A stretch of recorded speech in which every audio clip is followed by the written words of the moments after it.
Assalamualaikum warahmatullahi wabarakatuh. Saya Rizky Arialdi Fernanda dengan NIM 24882011006 dari kelas C. Di sini saya akan menjelaskan materi kimia farmasi kualitatif tentang sulfonamida, antihistamin, dan barbiturat. Yang pertama, sulfonamida. Sulfonamida atau sulfa adalah golongan antibiotik yang digunakan untuk mengatasi infeksi bakteri. Sulfa bisa digunakan untuk menangani berbagai penyakit akibat infeksi bakteri seperti infeksi saluran kemih, bronkitis, meningitis bakterial, pneumonia, serta infeksi mata atau telinga. Sulfonamida bekerja dengan mengganggu pembentukan asam folat pada bakteri. Asam folat merupakan nutrisi yang dibutuhkan bakteri untuk membentuk asam nukleat, DNA, dan RNA, agar bakteri dapat berkembang biak. Jika proses pembentukan asam folat terganggu, bakteri tidak bisa berkembang biak. Sifat fisik, zat padat, berwarna putih, tidak berasa, pahit, tidak berbau, tidak higrokopis.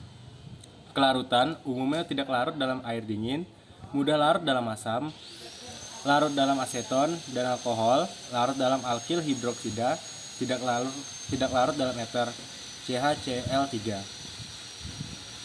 Sifat kimia. Afoter. Afoter adalah dalam kimia, afoter merujuk pada zat yang dapat bereaksi sebagai asam atau basa. Hal ini dapat terjadi karena suatu zat memiliki dua gugus asam dan basa sekaligus, atau karena zat tersebut memang mempunyai kemampuan seperti itu. Zat afoter yang umum adalah asam amino, protein, dan air.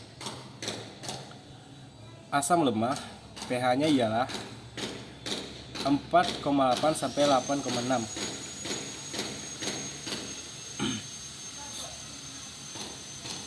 Berikut reaksi identifikasi umum.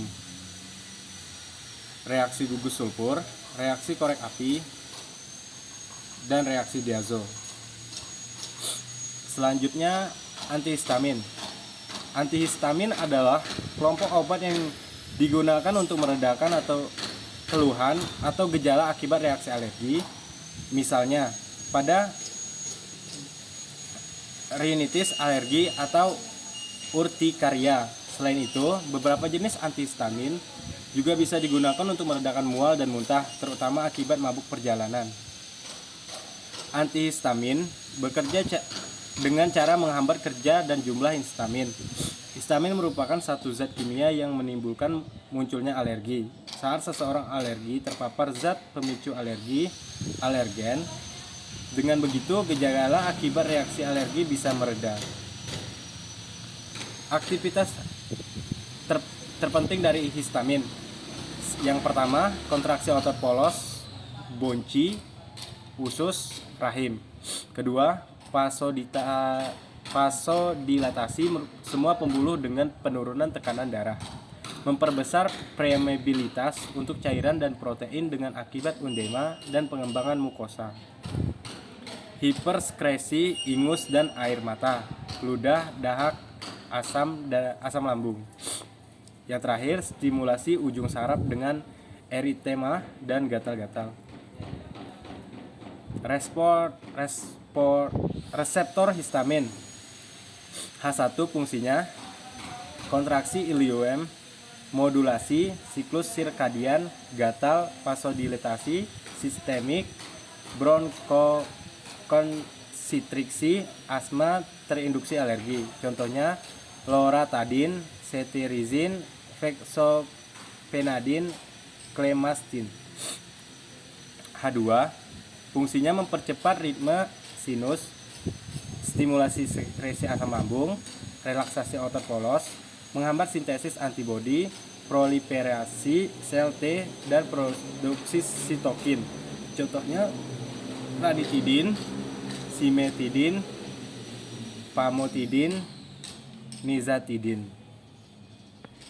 H3 dan H4. H3 fungsinya menurunkan pelepasan asetilkolin, serotin, dan norepinefrin di SSP. Autoreseptor presinaptik, contohnya ABT 239, ciprofloxacin, clopidogrel, thioperamid. Hampat fungsinya memediasi kemoktasi sel, contohnya thioperamid. Antihistamin memblokir H1, menciutkan bronchi, saluran cerna, kandung kemih terhadap ujung saraf. Antikoligenika, antimetis, daya menekan, SSP, sedatif, antiserotin, dan anestesis lokal. Memblokir H2, berkurangnya hiperskresi asam klorida, juga mengurangi vasodilitas dan turunnya tekanan darah.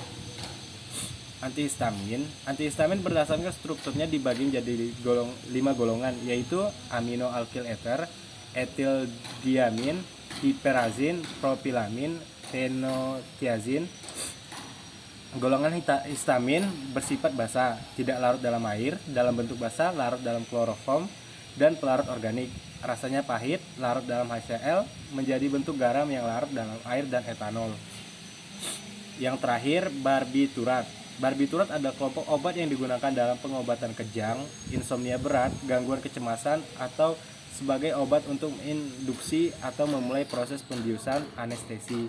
Barbiturat akan menekan kerja sistem saraf pusat dengan cara meningkatkan gamma aminobutyric acid GABA. GABA adalah zat kimia yang berfungsi menghambat hantaran sinyal di otak. Cara kerja ini akan memberikan efek ketenang, mengantuk, relaksi otot, serta menurunkan tekanan darah dan denyut jantung. Mekanisme kerja. Bekerja pada sistem GABA yaitu dengan memperkuat fungsi hambatan neuron GABA, peningkatan benzodiazepin memacu afinitas reseptor GABA untuk neurotransmitter yang bersangkutan sehingga saluran klorida yang berikatan lebih sering terbuka sehingga ion klorida akan lebih banyak mengalir masuk ke dalam sel. Meningkatkan jumlah ion klorida menyebabkan hiperpolarisasi sel bersangkutan. Sebagai akibatnya, kemampuan sel untuk dirangsang akan berkurang atau menghambat letupan neuron. Sifat-sifat umum barbital. Sukar larut dalam air, kecuali garamnya, Na bereaksi asam lemah. Yang kedua, ada dalam 2 bentuk, enol larut dalam air, keto tidak larut dalam air. Bentuk ketiga, bentuk keto dalam pelarut yaitu CHCl3, ether, etil asetat. 4. Garam Na dalam larutan mudah terhidrosida menjadi barbital yang mengendap atau CO2. 5. Dapat menyublim, membentuk sublimasi tergantung sekali pada tekanan suhu, jarak, dan sublimasinya. Reaksi-reaksi. Reaksi pari, pembentukan senyawa kompleks antara barbital dengan senyawa CO. Contohnya phenobarbital, ungu terang, barbital, ungu, phenotoin, natrium biru. Reaksi Zwicker, pembentukan senyawa kompleks antara barbital dengan senyawa CO dan CO. Contohnya barbital biru, phenitoin, natrium biru, ungu. Reaksi kristal, reaksi endapan atau kristal umumnya reaksi kristal barbiturat dengan aseton air. Sekian penjelasan dari saya mengenai materi kimia farmasi kualitatif. Saya ucapkan terima kasih. Assalamualaikum warahmatullahi wabarakatuh.